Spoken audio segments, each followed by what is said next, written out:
I hope you enjoyed your lunch and the opportunity to connect with colleagues. At this time, I would like to invite Minister Sajjan to come to the podium to introduce our keynote speaker. Minister Sajjan.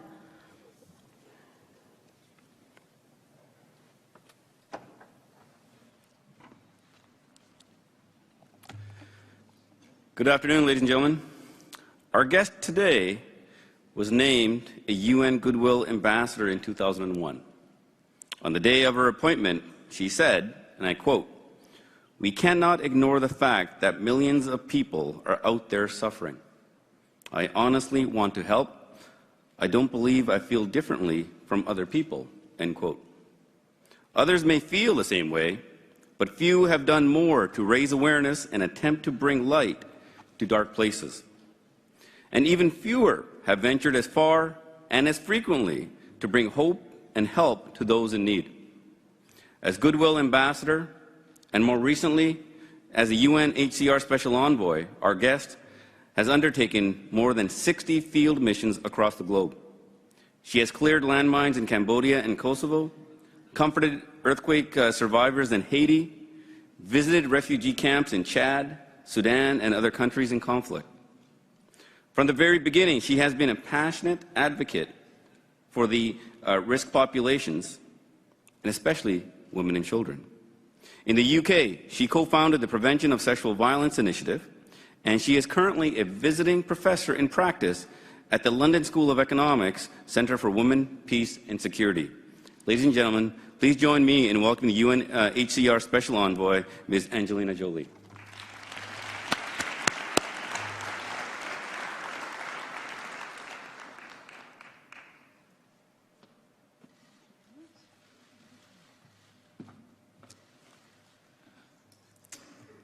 Thank you.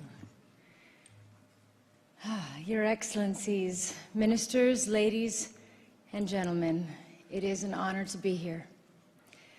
I would like to acknowledge the ancestral lands of the First Nations, the 110,000 men and women currently deployed on UN peacekeeping operations, and the families of all of those peacekeepers who have been killed in the line of duty. And I thank the Canadian government for hosting this event and for their leadership on women, peace, and security. We meet at a time when peace is in short supply, with armed conflict in Myanmar, Syria, Iraq, and Yemen, to name but a few of the worst examples, with over 65 million refugees and displaced people worldwide, and UN peacekeepers deployed on an unprecedented 15 operations. The protection of civilians has been at the heart of laws of warfare since the Geneva Conventions, which state that in any conflict, the civilian population shall not be the object of attack. Yet, women and children make up the vast majority of all casualties in armed conflict today. Laws prohibiting attacks on schools and hospitals are routinely breached, for instance, in Syria. Laws prohibiting the laws prohibiting the denial of aid relief to civilians are repeatedly ignored, whether in Rakhine State or in Myanmar today, or in Yemen.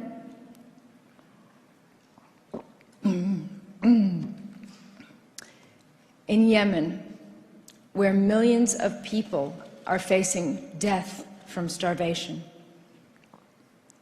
And despite being prohibited by law, sexual violence continues to be employed as a tactic of war in 19 countries. It includes mass rape, gang rape, sexual slavery, and rape as a form of torture, ethnic cleansing, and terrorism. It has been 68 years since the Geneva Convention Fourth Protocol, which said, "Women shall be especially protected against any attack on their honor, in particular against rape, enforced prostitution, or any form of indecent assault." It has been 21 years since the UN first promised to address sexual abuse by UN peacekeepers and to increase the number of women deployed in operations. Yet, the exploitation of defenseless civilians still takes place, and still, less than 4% of all peacekeepers are women. It has been 19 years since the Rome Statute of the International Criminal Court stating that mass atrocities, including rape and sexual slavery, would not go unpunished, and yet justice for survivors of rape is still the exception. It has been 17 years since the UN Security Council Resolution 1325 called for an end to the exclusion of women from peace negotiations, for special protection for women and girls against sexual violence, and for an end to impunity. So we have to ask, how is it, after all these years, all these laws, and all these resolutions, and all the horrors endured, women still have to ask for this most basic of all entitlements: the right to a life free from violence? Sexual violence is everywhere. In the industry where I work, in businesses, in universities, in policies, politicians, military across the world. It affects men as well as women.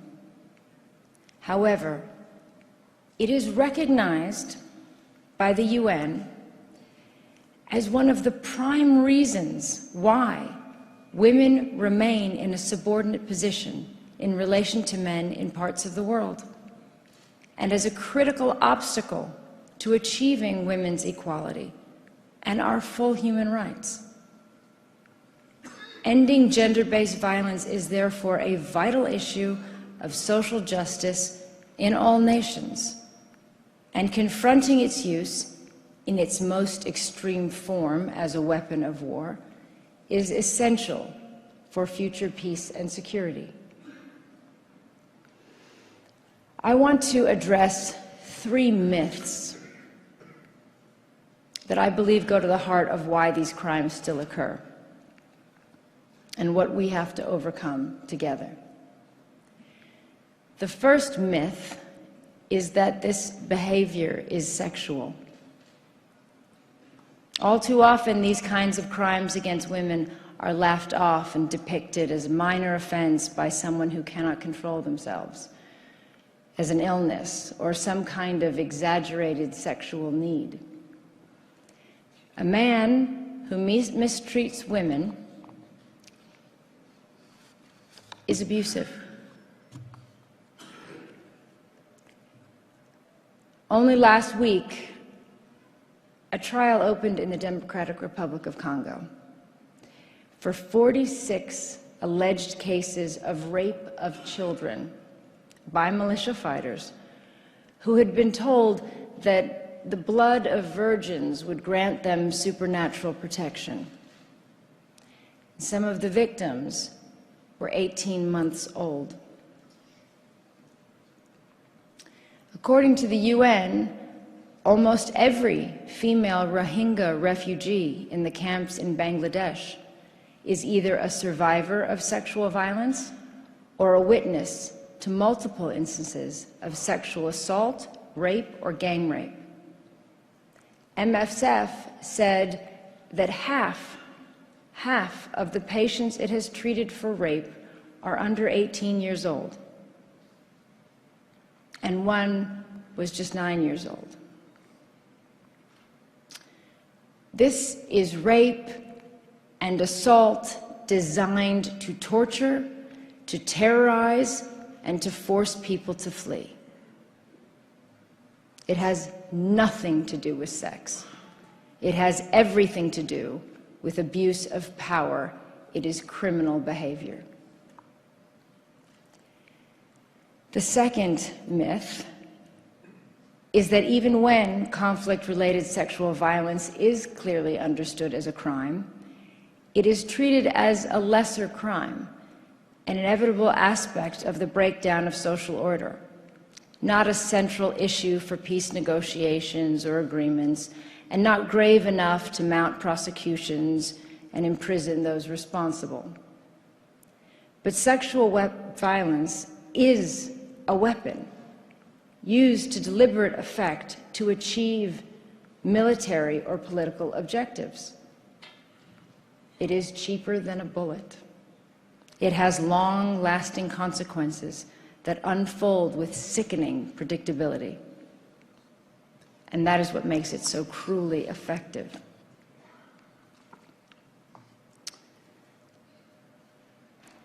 I would like to ask everyone here to take a moment to consider the following scenario. Imagine your hometown, the street where you live. A conflict has broken out in your country. And one night, trucks roll in, and your street is surrounded and blocked off. Men with guns pour out of those trucks and start breaking down doors. They go from house to house in your street, and in the course of one night, they rape every woman or girl they find, and they do so in front of their families. Now think how you and your family would be affected that night, that day, for the months and years to come. That impact on all of you, the emotional pain and trauma, the stigma, the shame, the physical and mental illness. How broken you would feel that you were unable to stop this from happening to your family members. And how bitter you would feel at being told months or years later that you have to move on and forget because there is now a peace agreement and justice for your families is less important. This is the reality for millions of families today. It is happening today, day in, day out, and more often than not, we know about it. It's on our television screens and our newspapers. Why then does nothing really change? And this brings me to my third myth, which is that even if we accept that sexual violence has nothing to do with sex, and understand that it is a crime, that it is used as a weapon, with many people, they will still believe that it's just simply not possible. That's how it goes. How could we possibly prevent sexual violence in the extreme conditions of war? It is hard, yes, but it is not impossible. We have the laws, the institutions, the expertise in gathering evidence. We are able to identify perpetrators and those responsible. What is missing? The political will. This brings me to the role of the military. There is nothing worse than when someone in uniform is harming the very civilians they are sent to protect. Now, I'd like to believe that no one is angrier than you when one of your own betrays their uniform and your values in that way. In the last few years, I have seen a dramatic change in the willingness of military leaders to address the taboos around these issues and to take action. In Kenya earlier this year, I met peacekeepers from around the world receiving training, many of them for the first time, in how to identify and respond to sexual violence and to interact appropriately with survivors on UN peacekeeping missions. Canada, the UK, and Bangladesh have announced today the Senior Military Chiefs Network, promising to work with other senior military officers to increase the number of women in their militaries, to change training to include gender and women, peace and security, to deploy more women in operational roles and to appoint full-time gender advisors. And many of the countries represented at this conference have also made new and very important pledges. So I thank them, and I thank you for these commitments. I hope they will be just the beginning. In this work, we will not only strengthen our societies and improve peacekeeping, but you will play your part in showing that no perpetrator is above the law and no survivor is beneath it. And I am here, determined to do anything I can to work alongside all of you. Thank you for all you've done today. Thank you for your efforts, and I look forward to our work.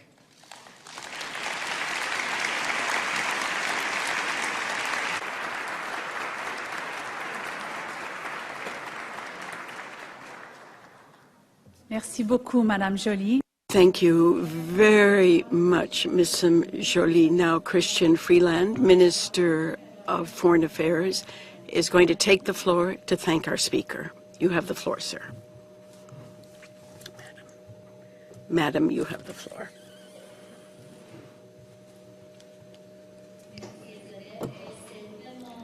Thank you, Isabel. It's certainly an honor and a privilege to have Mrs. Jolie here with us.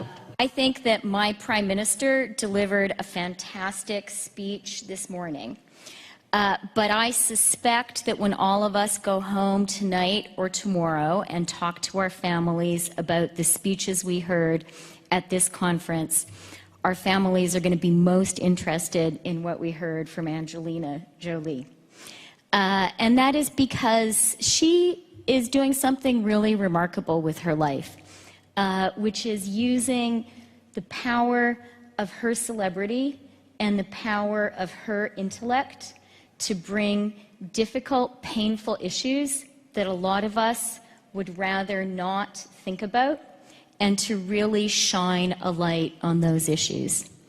And for that, Ms. Jolie, I think I and everyone here would really like to sincerely thank you.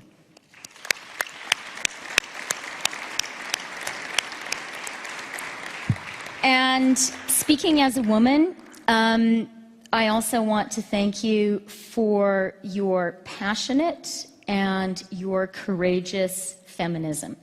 It is so important for all of us to hear someone say it is unacceptable for rape to be used as a weapon of war.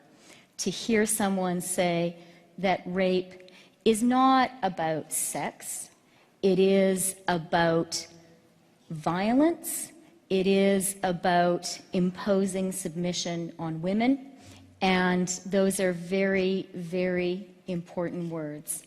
And finally, I want to thank you for what I think is perhaps the most important message that you've brought to us today and that you are bringing to the world, and that is, it's not enough for us to be horrified by these truly atrocious behaviors. It's really time to say, you know what? We can actually do something about it. And what we've heard from Angelina, what we heard a little bit earlier in the testimony of a former child soldier, these are really horrific things, and I think it's important for us to be moved and repelled and hurt by them. But it's even more important not to lose heart, and it's more important to say, you know what, it's time to move from rhetoric to action. And I really believe that one of the very important legacies of this event here today is going to be to actually make a change, by getting more women involved in peacekeeping, by actually holding accountable those who commit these horrific crimes. So thank you very, very much, Angelina. I think you have inspired us all with your courage and your ideas. And I'm not wearing sleeves, so I can't say let's roll them up, but let's get to work. Merci beaucoup.